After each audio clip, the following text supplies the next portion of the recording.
Hey guys, so today I'm finally getting around to doing the recipe for my version of Salisbury steak. So let's get started. Okay, so this is about a pound of ground beef, and to your pound of ground beef, now I have issues with measuring, so you guys are gonna have to kind of figure this out a little bit as I'm figuring it out.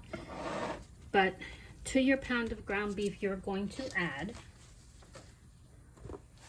some garlic powder or fresh garlic, whatever you have. I've been to the store like 10,000 times and I keep forgetting to buy fresh garlic. So we're gonna put some garlic in there. I'm gonna put about 1.5 teaspoons of Worcestershire sauce. That's how I'm saying it, so you guys can deal with that. And to that, we are going to add, we're going to add some chili powder, about 2 spoonfuls. I have a hard time doing recipes like this because I once I get into the groove of making them, I do not keep measurements of anything. I kind of just throw it together.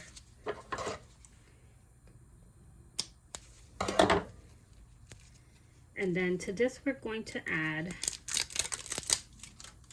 like 1/4 teaspoon of cumin. You don't want a lot of this, just a little bit. Maybe something like that. Sounds good. You're gonna add a little bit of adobo. Goya was all that I have. Don't come at me. And for some reason, I can never get this open. And I'm gonna say, I don't know, a teaspoon, maybe 1.5 teaspoons. I don't know how much that was. We're gonna say 1.5 teaspoons. We're going to add a squirt of ketchup, about 1/4 cup. You can also use tomato sauce or tomato paste if you don't have ketchup.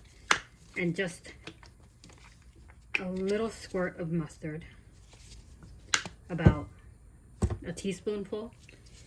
And I'm missing my egg. I don't know what I did with it. Oh, here it is. 1 egg.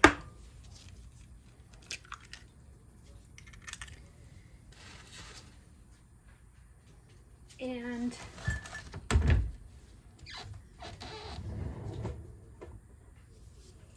some breadcrumbs. And to this, I would say about,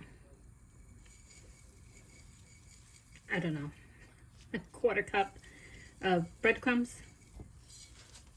And you can adjust this to your liking, of course, because like I said, I don't really keep recipes. And then I'm going to start mixing this up really, really well.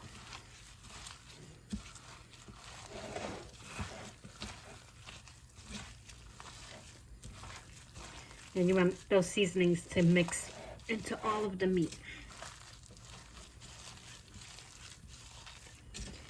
You can also do a little salt and pepper if you don't want to use adobo, if you don't have it. You can use the seasoned salt. That's another option. And I kind of just squeeze it through my fingers to make sure that all of this meat is somehow seasoned.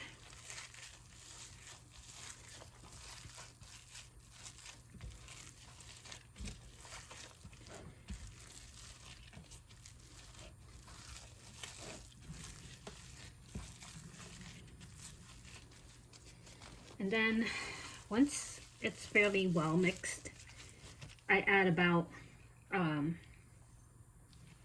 would say about 1/2 cup of cheese. You can add more, you can add less. I just like the flavor that it gives it, so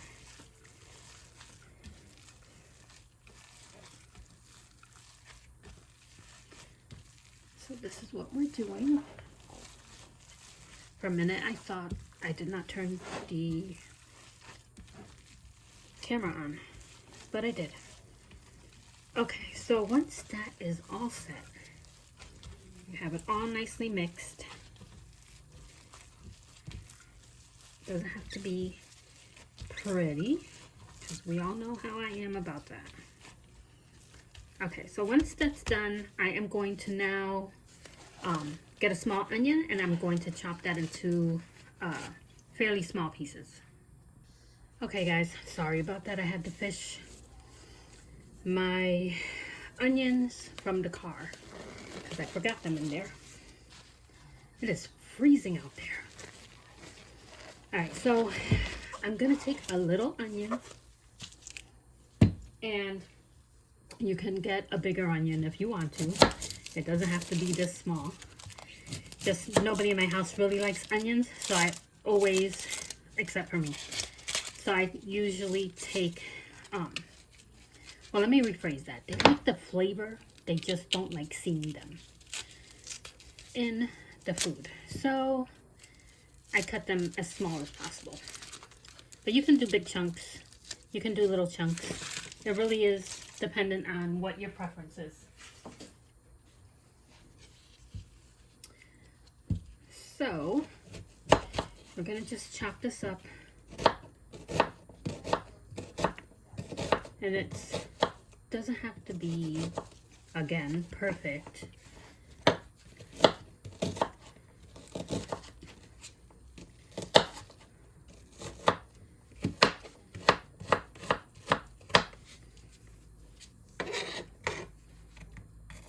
And what I'm going to do is I'm going to fry these onions down, and I will come back once I got these all chopped and I moved over to the stove area.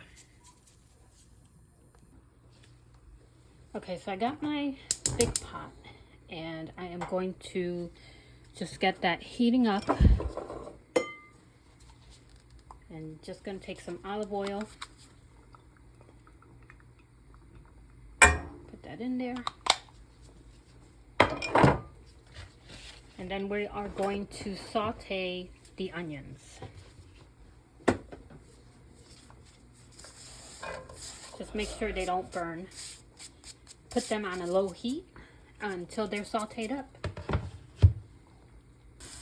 Okay, so once your onions start to look a little bit translucent, you can start turning your beef into little patties and putting them into the pan. And you're literally shaping them like little hamburger patties. That's what I do. I usually end up chopping these up towards the end of the cooking cycle, but I start them off like this, and I just lay them on top of the onions.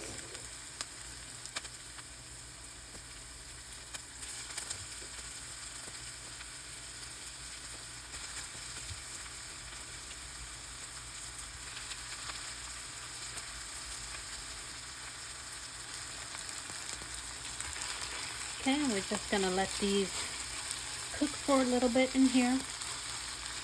And I like to get them kind of seared, but you don't have to do that. I just like that little crispiness to each patty. Alright guys, once you start seeing all these like golden colored juices, you can start flipping your burgers. Or your patties, whatever you want to call them.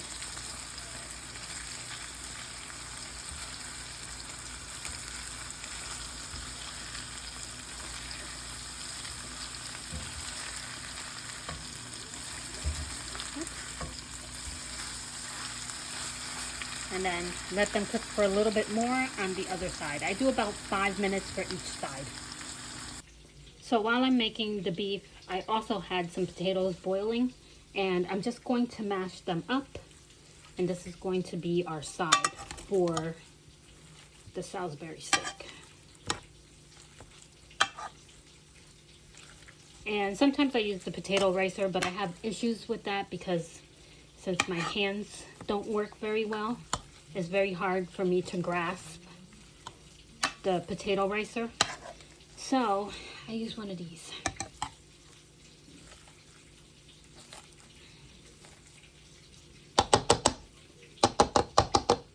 And in here I have some melted butter and milk. So I don't want to add the cold milk to the mashed potatoes. So I melt the butter and I let it sit for a little bit. I'm gonna add some salt, a little bit of pepper, and if you don't want to see the pepper flakes in your mashed potatoes, you can use the white pepper, the same thing. And then I am going to get a spoon and just stir this up.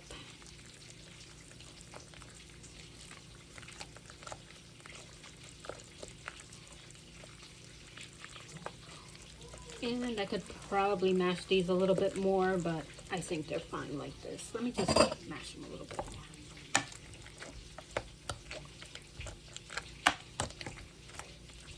Because I could see little chunks of potatoes in there, which nobody has an issue with, so.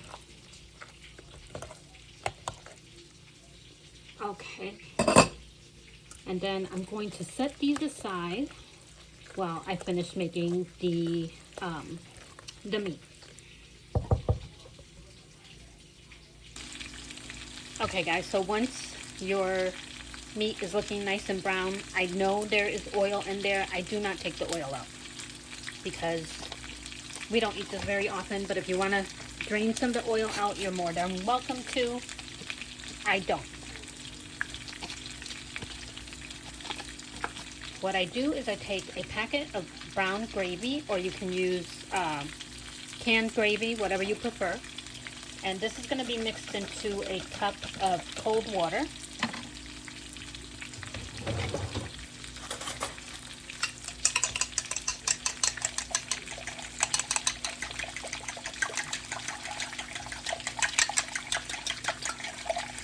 And at this point, this is going to go directly into the meat.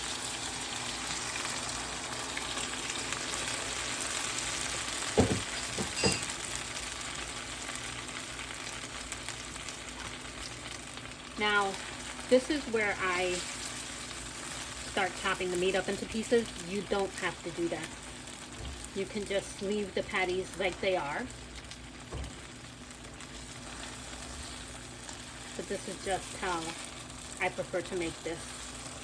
Now, if your meat is too dry and you've gotten like the low fat, the, healthier beef, ground beef, then you want to add a little bit more water so that you have a sauce. Once you got it to this, you're going to cover it and you're going to let it go for about 15 to 20 minutes. Okay guys, this is it. This is my version of Salisbury steak.